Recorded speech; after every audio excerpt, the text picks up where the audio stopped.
Bavyeyi bavandimwe inshuti zacu dukunda cyane muri Kristo muraho neza turabakumbuye by'ukuri kandi turabasengera uko dusenze turashima Imana cyane ndetse n'abashumba ndetse n'ibi bihe bitwemereye kuba twabasha kugabana namwe ijambo ry'Imana ndagira ngo tuganire ijambo ry'Imana namwe mu rwandiko rwa mbere Paulo yanditse mu nzandiko ze 13 urwa mbere ari rwo rwa mbere rw'Abatesalonike igice cya mbere umurongo wa mbere kugeza ku wa 4 turasoma imirongo ine gusa reka ngusabe kugira ngo mu gihe turi bube tuganira ijambo ry'Imana reka ngusabe kugira ngo amaso yawe yashire muri Bibiliya hanyuma ndizera neza ko untega amatwi ariko amaso yawe yarekere muri iyi mirongo ndizera neza ko umwuka wera ari buze kukuganiriza reka dusome mu izina rya Yesu Abatesalonike ba mbere umurongo wa mbere kugeza ku wa 4 Paulo na Silwano na Timoteyo turabandikiye mwebwe abo mu itorero ry'Abatesalonike bari mu Mana data wa twese no mu mwami Yesu Kristo ubuntu n'amahoro bibe muri mwebwe mwese tubashimira Imana iminsi yose tubasabira uko dusenze twibuka iteka imirimo yanyu yo kwizera n'umuhate w'urukundo mugira no kwihangana kubwo kwiringira umwami wacu Yesu Kristo imbere y'Imana yacu ariyo data wa twese murongo wa 4 bene data bakundwa n'Imana tuzi yuko mwatoranijwe nayo reka dusome ku gice ku murongo wa 5 batoranijwe gute kuko ubutumwa twahawe butabagezeho ari amagambo gusa ahubwo bwabagezeho bufite imbaraga n'umwuka wera no kuba bemeza mudashidikanya data wa twese turagushimiye cyane kubw'umurimo w'umwana wawe Yesu Kristo yakoze ku bwacu watumye twinjira muri uyu muryango wawe ari ryo torero mwana turagushimiye kubw'ibyanditswe byera ubwo tubibumbuye turasabye umwuka wawe wera wemeje Abatesalonike natwe bashe gukora ku mitima yacu atwemeze kandi atwigisha uburyo dushobora kubishira mu bikorwa cyubahiro kibi cyawe mu izina rya Yesu amen bavandimwe turi mu bihe bigoye nkuko mubizi mwese ibihe buri muntu wibaza ngo se njyewe ubuzima bwanjye buragana he ariko noneho ukanibaza n'ubuzima bw'itorero cyane cyane ku bakunda itorero ndetse abanga itorero baboneraho n'umwanya wo kurinyega ati ngaho noneho nibongere bazongere basenge turebe muri uyu mwanya rero tugiye gusangira tugiye kwiga hejuru y'itorero itorero ni iki turabigendera kuri iyi mirongo uko ari ine tumaze gusoma reka ntangire mbabwira mu mwanya mutoya gusa incamake mu y'iki gitabo mu mwanya muto gusa amakuru y'iki gitabo Paulo tusangamwo murabizi uburyo yakijijwe kubiga Bibiliya cyangwa bayisoma ariko mu mwaka 41 kugeza 49 kugeza 51 tuhasanga nibwo nkuko tubisoma mu byakozwe n'intumwa igice cya 17 Paulo yakoze urugendo rw'ivuga butumwa ahantu bita Tesalonike uyu munsi ni mu mujyi wa numwe mu mijyi igize igihugu cy'Ubugiriki arangije ababwiriza ubutumwa bwiza mu byakozwe n'intumwa nkuko tubisanga yahamaze ibyumweru bamwe bavuga ko ari ibyumweru bitatu ariko tuvuga ko Bibiliya itubwira kuko yigishije amasabato 3 nyuma rero kubera ibibazo yaje gusabwa kuhava aragenda hamwe n'inshuti ziwe abantu bake bari bamaze kumva ubutumwa bwiza barakizwa bamenya Imana Paulo aza kumva amakuru ashimishije amubwira ati bantu bamenye Imana barakomeye byabaye itorero rikomeye birashimishije bene data ariko iri torero nk'andi matorero yose ryari rifite n'utubazo naryo nk'andi matorero yose ariko ikibazo nyamukuru bari bafite hari abantu bigisha ibinyoma baje barababwira ati ubuzima burangirira hano ku isi nta buzima nyuma yo gupfa wapfuye biba byarangiye kwa here kandi Yesu ntabwo azagaruka n'ikimenyimenyi bose yazagaruka ntamaze igihe ahari nawe ushobora kuba wibaza icyo kibazo ibi bihe byose aho bavugiye bimeze biti hanyuma rero Paulo abandikira niyo mpamvu muri iki gitabo uzasanga ku murongo wose buri ingingo yose buri gice cya mbere cya kabiri cya gatatu cya kane bigenda bisozwa n'interuro ivuga ngo Yesu azagaruka Paulo kimwe mu bintu yashaka kubabwira yashaka kubizeza ko n'ukuri Yesu azagaruka bavandimwe iyi niyo nkuru nziza iyi niyo nkuru igezweho ntabwo ari inkuru ishaje iyi ni inkuru igezweho ntabwo inkuru igezweho ari corona oya inkuru igezweho ihari nuko Yesu azagaruka mu gice cya mbere umurongo wa 10 usoza uvuga ngo Yesu azagaruka. Igice cya kabiri umurongo wa 19 usoza uvuga ngo Yesu azagaruka. Icya gatatu 16 Yesu azagaruka. Mu gice cya kane none wafata umwanya wo kurambura uburyo Yesu azagaruka. No mu gice cya gatanu igitabo gisozwa ku murongo wa 23 na 24 uvuga ngo nukuri Yesu azagaruka. Ariko hari ikindi kintu cyiza dusanga muri iki gitabo. Ese nagaruka ni bande bafatanye, ni bande bazagabana, ni bande bazahabwa ingororano, ni bande bazagabana? Agaragaza ko abantu bizaba ari ku nyungu gusa. Yesu nagaruka bizaba ari ku nyungu z'abantu bari mu itorero, bizaba ari mu nyungu z'abanyetorero, bizaba ari mu nyungu z'aba bandi bari mwishirahamwe, icyo nakwita mwishirahamwe ryitwa itorero. Bavandimwe rero ni byiza kumenya neza kuko Yesu azagaruka, kandi azagaruka kugira ngo abafite mu inyungu gusa, mu nyuve gusa n'abanyetorero. Itorero rero ni iki? Tugiye kurebera hamwe ibintu bitatu biranga itorero. Ibintu bitatu biranga itorero muri iyi mirongo uko ari. Umurongo wa mbere turahakura kimwe, uwa gatatu tuhakura ikindi, n'uwa kane tuhakura ikindi. Uwa kabiri ni application cyangwa se nicyo dusabwa noneho gukora nyuma yo kumenya ibyo ngibyo. Ihame rya mbere ku murongo wa mbere Pawulo aravuga ngo turabandikiye mwebwe abo mu itorero ry'i Tesalonike bari mu Mana Data no muri Yesu Kristo.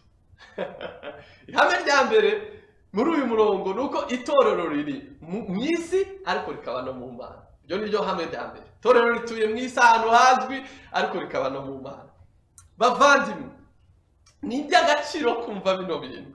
Umunsi ntangira gusoma iki gitabo narasomye ndavuga nasomye nabi kuko ntabwo ari uko byakagombye kuvuga. Itorero riri Tesalonike rikaba mu Mana. No, nasomye nabi. Ubundi byakagombye kuba itorero ry'Imana riri Tesalonike, nkuko n'ubundi yabyanditse mu Bakorinto ba mbere igice cya mbere umurongo wa 2 aravuga ngo ndabandikiye mwebwe abitorero ry'Imana riri hehe i Korinto.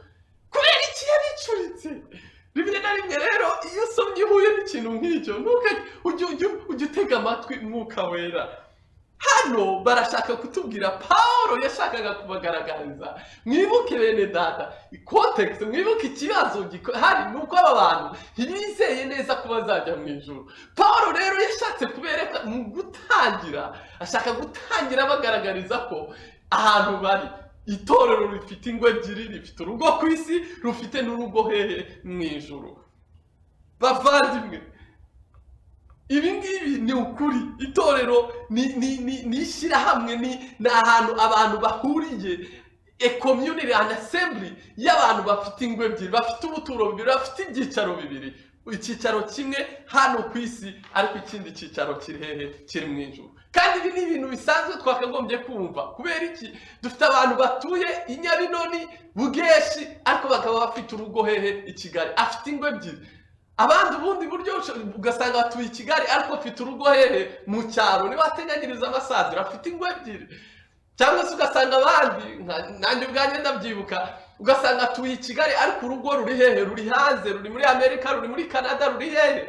Icyo gihe rero mwene ubwo buzima dore ukuntu ukora, ugura ibintu muri rwa rugo urimo rw'i Kigali, ariko noneho ukajya ugura n'ibindi, ukabika n'ibindi, ukagura n'intebe za hehe zo muri rwa rugo rwawe ruri hanze muri Amerika n'ibindi. Ariko ikintu gitangaje, ibintu by'agaciro ubibikira hahandi uteganya kuzagira gute? Kuzajya muri rwa rugo, muri cya cyicaro cyawe kindi.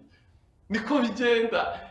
Pawulo rero abagaragariza kuko kandi abafite ubwenge bakurikiza inyigisho Yesu yigishije ngo mubikire ubutunzi bwanyu hehe? Muri rwa rugo rwanyu rwa kabiri. Pawulo rero atangira abateruye, abajyanye hehe? Mu ijuru, muri Tesalonike. Yes, muri Tesalonike, ariko urundi rugo ruri hehe? Ruri mu Mana mu ijuru. Itorero ry'Imana riri Nyamirambo, riri hehe? Ushireho izina, riri mu isi, riri Tesalonike, ariko kandi rifite ubuturo mu ijuru. Kubera kiri Tesalonike no kugira ngo rikomeze ribwirize ubutumwa bwiza. Ariko ikindi cy'ingenzi tugomba kumva ko itorero rituye mu Mana, ngo mwebwe abari mu Mana Data wa twese no muri Yesu Kristo. Ibintu byarashimishije cyane mbisoma bavandimwe.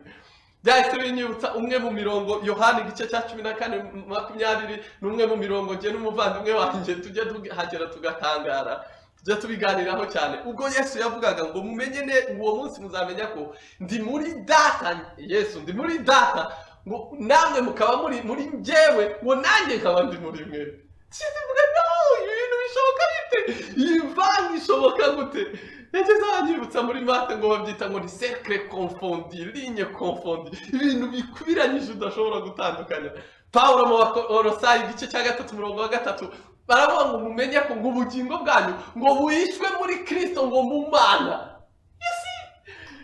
ni ibintu bishimishije bavandimwe ni ibintu bishimishije uyu munsi ni ibintu biduha imbaraga kumenya neza ku itorero na coronavirus n'ibitero bitandukanye bidashobora gusenya itorero kugira ngo birigereho nkeretse ubanje gusenya Imana ugasenya Kristo ukabona kugera ibyo ngibyo ntibishoboka n'iby'agaciro n'umunezero kuri twebwe kumenya neza kuko itorero ryubatswe ku buryo ritazigera rigira rinyeganyezwa n'umunsi n'umwe turi mu gihe aho Jean nari ndimo soma Messi umwe mu bakinyi b'umupira akomeye akinira Barcelona avuga ati ndashaka kugenda ariko kimwe mu bintu bagaragaje baravuze ati you know what aturabizi ati nuko ikigo cye Barcelona ntigifite ububasha bwo gukomeza kumuhemba gutanga kuko ari amafaranga menshi turi mu gihe aho kubera corona ibigo bimwe na bimwe byahungabanye bishaka gusunikira abantu babo abakozi babo hanze bishaka gusunikira abantu babo oya ntabwo tukibashije gukomeza kugufata nshuti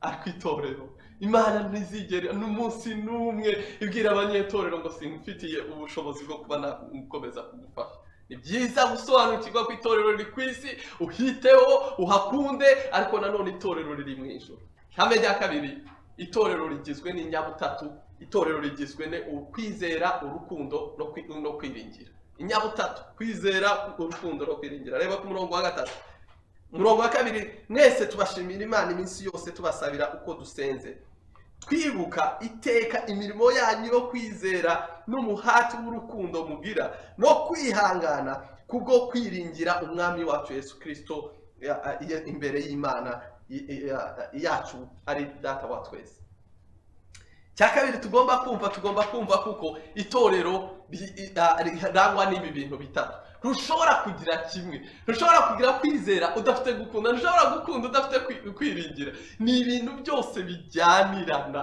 nk'ibyo nakwita mu mvugo z'iki gihe cyangwa se indyo yuzuye mu bihugu by'amahanga kombo ni ibintu ugura ni ibiryo ugura bikubiyemo ari ibiryo by'amoko menshi atandukanye ariko biri kumwe Paulo arababwira ngo tugubashima Imana kubera ibyo bintu bitatu tubashima Imana kandi dushimande umurongo wa 2 dushima bande bangahe tunashima inshuro zingahe dushimande Imana kuri kubera mwebwe apana abayobozi gusa kandi buri gihe cyose bavandimwe nagize aha ndibaza mwese ese koko kubera icyo abashimira ibi ngibi kandi ku yindi mirongo nimuzakomeza gusoma muzasanga ngo kwizera kwabo gufitemo ikibazo urukundo rwabo bageze naho bamwe baranasambanaga kwiringira ntibiringira ko bazajya mu ijuru nagize aho ndibaza ese ahangaha Paulo se yashatse gukoresha ya mvugo yo gutanga feedback gukosora umuntu biravuga ngo nujya gukosora umuntu muzakoreshe 2 kuri 6 ngo nuvuga ibibi bibiri uzamubwira ibyiza akora 6 kandi ngo uzahere ku byiza ese nibyo Paulo yashatse gukurikiza igisubizo ni hoya kubera iki kubera impamvu eshatu impamvu ya mbere nuko ashima Imana buri gihe ntabwo ari buri mwanya ntabwo ari uko byagenze neza ashima Imana buri gihe always constantly icya kabiri arabashimira kubera ashingiye ku murimo Yesu yakoze muri bo ntabwo ashingiye ku byo bakora icya gatatu arashima bishingiye kubera iki kwiringira kwabo kuzuye kudashidikanya arashima ibi ngibi kubera bishingiye ku yindi ngingo yuko aba bantu kubera ibintu bigaragara ibi bintu byose kwizera urukundo byaragaragaraga ariko turaza kubona ko anashima kubera ashingiye ku bintu bitagaragara reka tuvuge gatoya kubera umwanya tuvuge gatoya imirimo icyo yavuze ngo imirimo yanyu yo kwizera the work of faith kugira ngo mbashe kubibasobanurira reka nkoreshe uru rugero. Nkunda kujyana n'umwana wanjye akiri mutoya, yakundaga iyo twagendaga arabikunda cyane ko tujyana, ariko buri gihe asaba gushira ukuboko kwe, nanjye niko nk'umubyeyi asaba gushira ikiganza cye mu kiganza cyanjye. Icyo gihe aba yizeye ko ntari busitare kandi sindi bunamusige, aba yizeye neza ko ntacyo ari bube. Kwizera ni ugufata ikiganza cyawe ugendeye ku murimo Yesu yakoze ukagishyira mu kiganza cy'Imana, ukavuga ati reka noneho tujyane. Icyo gihe nusitara ntuzagwa kuko aragufite, ntazagusiga muri kumwe. Ngicyo gusobanura kwizera. Naho urukundo, ngo imirimo yanyu y'urukundo, umuhati, labor of faith, ni ijambo ushobora kumva ugendeye ku murimo wo kubyara. Iyo umugore ari kubyara, ubundi umuhati w'urukundo, labor of faith, ni umurimo ukora ubabaje umubiri n'amarangamutima ariko ukawukorana ibyishimo. Ibyo rero ntibishobora kujyana. Iyo ukora ikintu kibabaje ntabwo ushobora kwishima, ariko bisobanurwa iyo umugore ari kubyara abababaye, umubiri ubabaye ariko umunezero, bafite umunezero mwinshi. Ngicyo bita umuhati mu rukundo. Mugabo umwe yaravuze ngo gukunda urukundo ngo ni ukuba umugwaneza mu gihe uri kumwe n'umuntu ukubabaje, ni ukugira ukwihangana mu gihe uri busy udafite umwanya, ni ukugira ikinyabupfura mu gihe uri kumwe n'umuntu ukubwira amagambo ashaririye. Urukundo ni ugutega amatwi n'injiji n'umuntu ukubwira ibintu bitajyanye, ni ugufasha umuntu utazigera gushimira. Bafite urukundo, kwihangana, bafite kwizera, urukundo no kwiringira. Pawulo arabashima Imana. Gushima kwawe bingana iki muvandimwe? Ni byiza gushima kandi tugashima Imana. Pawulo yasobanurikiwe ibyobo bibiri bishobora gutuma gwishama abantu mu bijyanye no gushima. Ibyobo bibiri. Icyobo cya mbere ni ugushima gutera bene so ubwibone, kubakuza. Ariko icyobo cya kabiri kijyanye n'icyo ni ugushima gutera bene so gucika intege, kudashima, kutababwira mwakoze. Ibyo byobo byose Pawulo yarabizi, kandi ntabwo ari Pawulo yashimaga Imana nyakuri bivuye ku mutima. Gushima kwawe bingana iki? Ese ujya ufata umwanya ugashima kubera bene so? Ujya ufata umwanya ugashima kubera itorero? Cyangwa muri iki gihe wihugiyeho cyane? Somo rya mbere tubonye, itorero riri mu isi, riri mu Mana. Isomo rya kabiri, itorero rigizwe n'ibintu bitatu: kwizera, urukundo no kwiringira. Reka turebe isomo rya gatatu. Ariko mbere yaho Pawulo arashima Imana kubera ngo ibyo ibigaragara, ariko ku murongo wa 4 arashima Imana kubera ikindi kintu kitagaragara. Bene data bakundwa n'Imana, tuzi yuko mwatoranijwe. Isomo rya gatatu, itorero rigizwe n'abantu batoranijwe. Mu Efeso haravuga ngo twatoranwe kuko mwatoranijwe ngo mbere y'iremwa ry'isi. Ndabizi ko gutoranwa, election, ni imwe mu ngingo igizanira abantu gucikamo. Itorero rigacikamo ibice bibiri, itorero rikagira za deba zidashira, ibiganiro mpaka bidashira, ndetse rimwe na rimwe bigazana n'uburakari. None se wibaze inshuti, ni gute Pawulo bimuzanira umunezero ariko twebwe bikatuzanira uburakari? Aho ntabwo tubishyira ahantu bitagenda. Buri gihe cyose tugomba kwiga gushyira ihame ryo gutoranwa muri context, mu mwanya waryo. Gutoranwa ntabwo biza inyuma, biza imbere. Ni ibintu ntabwo ugomba kubireba imbere y'uko ukizwa, ni ibintu ugomba kureba nyuma yo gukizwa. Gutoranwa ntabwo bisubiza ibi bibazo. Reka nkwereke ibibazo gutoranwa bitazigera bigufasha. Ikibazo cya mbere, mbese namenya nte ko ndi mu batoranijwe? Oya, gutoranwa ntibizigera bigusubiza icyo kibazo. Ubundi nanakubaza ngo ubundi hanyuma numenya ko utatoranijwe, utari mu batoranijwe, bikumarira iki? Gutoranwa ntibizigera bigusubiza icyo kibazo. Cya kabiri, gutoranwa ntibizagusubiza ikibazo kivuga ngo mbese nanjye nakizwa? Oya! Mbese nanjye nakizwa? Bibiliya iravuga ngo kritere z'umuntu nimba ibintu bagenderaho kugira ngo ukizwe. Nimba uri umunyabyaha, ukaba wizera kuko uri umunyabyaha. Icya kabiri, ukaba wizera Kristo kuko ari wowe wenyine wagukiza ibyaha byawe, uzakizwa. Pawulo uyu wavugaga gutoranwa nibo wavuze mu Baroma 10:13 ngo umuntu wese uzizeza uzahambaza izina rya Kristo azakizwa wese. cya gatatu gutoranywa ntibizigera bisubiza ikibazo ngo nakora iki kugira ngo nkizwe. Oya, Bibiliya ivuga ngo niwumva ubutumwa bwiza ubu turi kuvuga ukizera umutima wawe uzakizwa. Rero bavandimwe, ikibazo nabaza ngo ese kukiri hamwe noneho rituzanira ibibazo. Bibiliya nta na rimwe yari yigera idutegeka kujya gushakashaka ngo umenye nimba uri mu batoranijwe. Oya, none si ikibazo wambaza ngo se gutoranywa none bisubiza ikihe kibazo? Gutoranywa bisubiza ikibazo cyitwa ngo kubera iki? Why me? Maze gukizwa noneho ugezemo tuvuge nka cya gisambo, bya bisambo bibiri, cya kindi Yesu amaze kumubwira ngo ndakwizeza ko uyu munsi turi bubane mu bugingo buhoraho. Cyari kimaze buriya cyashoboraga kwibaza ngo ariko kubera iki? Kubera iki uyu we adashobora kubona kuko ari Kristo, uyu ari Kristo? Kubera iki nge? Kubera iki mwumva ubutumwa muri 10 ariko uyu nguyu iyo umaze gukizwa nibwo ushobora why me? Gutoranywa rero bishobora kugusubiza, bihita bikubwira ngo nukubera ko Imana yagukunze kuva kera mbere isi itari yaremwe. Ariko ushobora kumbaza uti none se bikuraho uruhare rw'umuntu? None se nta ruhare rw'umuntu muri ibyo? Bavandimwe, igisubizo ni iki? Gutoranywa, ihame ryo gutoranywa bigaragaza uruhare rw'Imana, ariko ntabwo rikuraho uruhare rwawe. Rigaragaza sovereignty y'Imana mu by'agakiza, ariko ntabwo rikuraho ube. Reka ngerageze kubahuriza, kubabwira, kubasobanurira uruhare rwawe n'uruhare rw'Imana. Umwe mu bagabo nkunda cyane wo mu Mwongereza, Charles Spurgeon, wabayeho mu binyejana bishize, ndamukunda cyane. Abantu baraje baramubaza ati se ni gute ushobora guhuza uruhare rw'Imana n'uruhare rw'umuntu? Arabareba ati arabaseka ati kubera iki mushaka ko mbihuza? Ubundi uhuza ibintu by'ababanzi, guhuza umuhuza. Kubera iki mushaka ko mbihuza? Aravuga ati reka sinakora ikosa ryo guhuza inshuti. Ati abo uruhare rwanjye n'uruhare rwa muntu n'uruhare rw'Imana ni inshuti, birakorana kugira ngo bibashe kukugezaho agakiza. Ni inshuti. Imana niko yakoze ku buryo kugira ngo agakiza kabashe kutugeraho.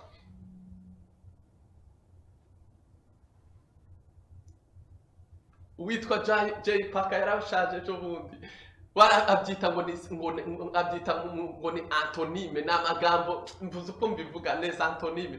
Ubundi twabyigaga mu Gifaransa tukiri bato ngo ce sont des mots de même prononciation mais différents par essence mais suivant par l'orthographe.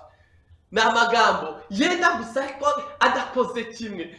Muri Luka ngo kandi rimwe na rimwe usanga ajyanirana, rimwe na rimwe ugasanga ari ku murongo umwe muri Bibiliya. Muri Luka 22 uyasanga mu ruhare rw'Imana n'uruhare rw'umuntu, byose birajyanirana. Cyangwa Luka 19 inkuru ya Zakayo. Zakayo ari gushaka Yesu, ariko na Yesu ari gushaka. Ni nawe ari umurongo uvuga ngo Yesu yaje gushaka no gukiza ibyazimiye. Iruhare rw'umuntu n'urw'Imana birajyanirana. Ihame ryo gutoranywa rikemeza ko agakiza ari uruhare rw'Imana. Uwundi nawe umwe mu bo nkunda we yabyise ngo ni imirongo, uruhare rw'umuntu n'urw'Imana ngo ni imirongo ibiri ngo ibangikanye, ngo ijyana ngo igahurira mu bugingo buhoraho mu ijuru. None kuki ushaka kubihuriza hano ku isi? Kuki ushaka kubihuriza ku bwonko bwawe? Nshuti zanjye, nkunda kubwira abantu nababwira ngo uruhare rw'Imana n'urw'umuntu muri Bibiliya bimeze nko ku gipango cyawe, mu gipango cy'urugo rwawe. Tuvuge wenda kirabonerana, ukagenda ugashiraho icyapa gifite impande ebyiri, posta, itangazo rihamagarira abantu. Itangazo inyuma, abari inyuma kuri iryo tangazo bakabona ahantu handitse ngo muze, murabona urukundo, murabona kwizera, kwiringira, muze mbahe. Ariko winjira, wamara kwinjira imbere wahindukira gutyo ukabona urundi ruhande ariko rwanditsemo ngo burya ni kubw'ubuntu. Icyatumye winjira ni kubw'ubuntu, nuko Imana yagutoranije. Nguko uko bikorana. Bibiliya niko yanditse, igaragaza aya mahame yombi. Aha rero Paul yashakaga kuvuga ngo ihame ryo gutoranywa ni mwuzuzo ibyishimo. Kuki wowe uri kuzuza ibibazo? Ku murongo wa 4 abigaragaza neza, uwa 3, uwa 4 n'uwa 5. Hari ahandi abundi buryo nshobora kubibahurizamo bwiza bworoshye. Avuga Imana, avuga Yesu Kristo, avuga na Mwuka Wera. Umwe mu bagabo witwa Warren Wiersbe yananditsemo igitabo, reka nifashije bino ubu buryo. Aravuga ngo ugendeye ku Mana Data ugendeye ku Mana Data. Nakijijwe kera mbere y'iremwa ry'isi. Aho n'ugendeye ku Mana Data, ugendeye ku Mwana Yesu Kristo. Nakijijwe wa munsi ari ku musaraba ubwo yaguranaga ibyaha byanjye. Ejo bundi nari ndimo nsoma muri Matayo igice cya 27 ndumva umurongo wa 42, ubwo Yesu ari ku musaraba ngo arataka aravuga ngo data data, nako ngo mana mana, niki kikundekesheje. Niho hantu hambere honyine nasanze muri Bibiliya Yesu avuga asenga avuga ngo mana mana, atavuga data data. Kubera iki? Yari yarangije kuguranira, we yari ari mu mwanya wanjye w'umuntu ari gusenga nkuko nagombaga, nawe wagombaga gusenga mana mana. Yarangije kutuguranira, ari twebwe twatwaye data. Ibintu birashimishije. Ugendeye ku Mana nakijijwe ubwo Imana yaremaga isi. Ugendeye kuri Yesu nakijijwe ubwo yari ari ku musaraba agurana ibyaha byanjye, ni atwa ampereza kukiranuka kwe. Ubwo noneho ugendeye ku Mwuka Wera nakijijwe wa munsi numva ijambo ry'Imana hanyuma nkizera. Nguko uko bikora. Tugomba kwiga gushira iri hame mu mwanya waryo. Iri hame rishimangira ko agakiza ntabwo ari made in Rwanda, ntabwo ari ikintu gikorwa n'umuntu. Agakiza ni God made, ni ibintu bikorwa n'Imana. Isomo rya mbere, Imana itorero riri ku isi ariko riri mu Mana. Isomo rya kabiri, itorero rigizwe na kombo, rigizwe n'inyabutatu: kwizera, urukundo no kwiringira. Isomo rya gatatu tubonye twese, itorero rigizwe n'abatoranyijwe. Mbese urashaka kuba muri abo? Ngibwo bwiza bw'itorero. Reka soze nkubwira aya magambo.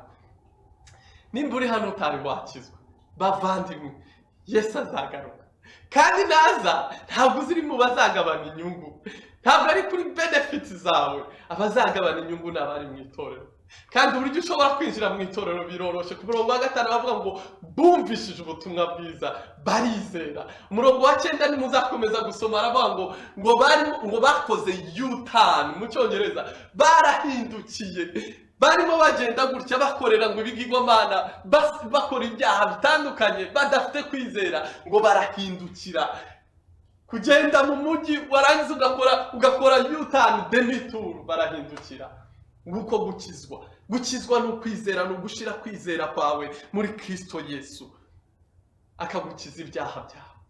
Nimba utari wakizwa, ngaho injira mu itorero nshuti zanjye, kugira ngo Yesu nagaruka azagutwara, uzaba uri mu bazagenda. Ariko nimba warakijijwe umeze nkanjye, iri jambo riratuhamagarira kongera gukunda itorero riri mu isi. Hari abantu bajya bavuga ngo no, ntibite kuri local church, itorero riraha riri mu isi, riri Tesalonike. Ongera urikunde, ongera ukunde bene so. Iki cyanditswe kiraduhamagarira kongera kwizera. Ntabwo twizerera muri koroni zarangira, ntabwo ari ibyiringiro byacu biri. Oya, ibyiringiro byacu biri muri Yesu azagaruka. Ongera ukunde bene so, ntiwite kuvuga ngo urukundo ngo wowe ntibagusuye, ntibagufashije. Oya, ongera ubasengere, ongera ubatekereze. Reka soze nk'uko Pawulo yashoje. Iri jambo riraduhamagarira kuzura ibyishimo nk'ibyo Pawulo yuzuye. Kubera iki? Kubera itorero. Pawulo asoza aya magambo mu gice cya 5 umurongo wa 18, avuga ngo mu bibaho byose rero muhore mushima, kuko ari by'Imana ibashakaho muri Kristo Yesu. Data, turagushimiye ku itorero, turagusabye kugira ngo abatwumva mwama bumva ubutumwa bwiza binjire mu itorero mwami, kugira ngo nabo bazagabana ubwo uzagaruka, kandi uzagaruka n'ukuri. Natwe abanyetorero abariri mu mwami, utwongerere kwizera, urukundo no kwihangana, kandi tunezezwe nuko turi mu bawe batoranijwe nawe. Amen.